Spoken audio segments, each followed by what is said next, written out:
لہذا کوئی دن کی بات ہے مسجد اقصی شہید ہوگی اور ٹیمپل کی تعمیر شروع ہوگی۔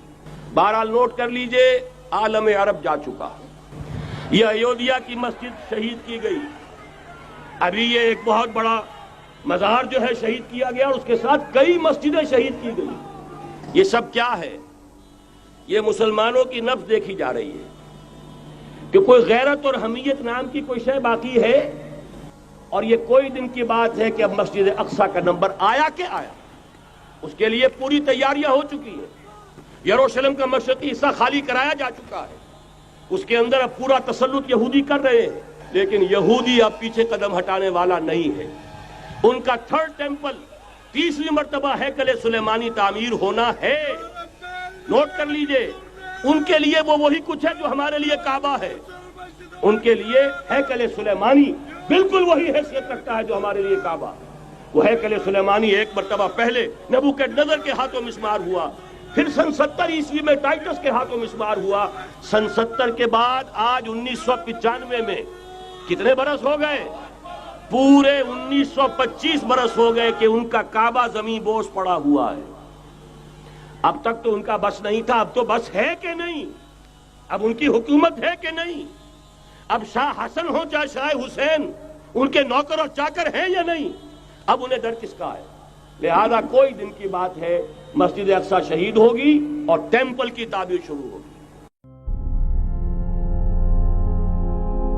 اسرائیلی فوج کا بیت المقدس میں موجود فلسطینیوں پر حملہ، جس کی زد میں آ کر 250 سے زیادہ فلسطینی زخمی ہوئے۔ یہ تصادم اس دن ہوا جب ہزاروں فلسطینی مسلمان لیلۃ القدر کے موقع پر مسجد اقصی میں عبادت کے لیے جمع ہو رہے تھے۔ اس سے قبل جمعے کو یروشلم میں ہونے والی جھڑپوں میں اسرائیلی پولیس کی جانب سے چلائے جانے والی ربڑ کی گولیوں سے 200 سے زیادہ فلسطینی زخمی ہوئے تھے۔ یہودی آبادکاریوں اور فلسطینیوں کے درمیان حالیہ واقعات کے بعد کشیدگی میں اضافہ ہوتا جا رہا ہے، جس میں خدشہ ہے کہ فلسطینیوں کو ان کی اس زمین سے نکال دیا جائے گا جس پر یہودی آبادکار اپنی ملکیت کا دعویٰ کرتے ہیں۔ ناظرین کرام، مسجد اقصی مسلمانوں کے لیے دنیا کی تیسری مقدس ترین جگہ ہے۔ یہودی اس علاقے کو ٹیمپل پہاڑ کہتے ہیں۔ ان کا دعویٰ ہے کہ یہ قدیم زمانے میں یہودیوں کی ملکیت تھی۔ اس سے پہلے بھی اکثر اوقات فلسطینی مسلمانوں کو تشدد کا نشانہ بنایا جاتا رہا، اور اس سال بھی رمضان کے مہینے کے آخری جمعے کی رات یہاں عبادت کے لیے ہزاروں فلسطینی جمع تھے، جس پر اسرائیلی پولیس نے حرم شریف کے اندر نمازیوں کو منتشر کرنے کی کوشش کی۔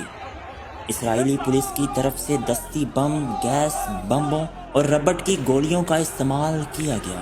اسرائیل نے 1967 کی مشرق وسطی جنگ کے بعد یہ مشرقی یروشلم پر قبضہ کر لیا تھا، اور وہ پورے شہر کو اپنا دارالحکومت سمجھتا ہے، حالانکہ بین الاقوامی برادری کی اکثریت اسے تسلیم نہیں کرتی۔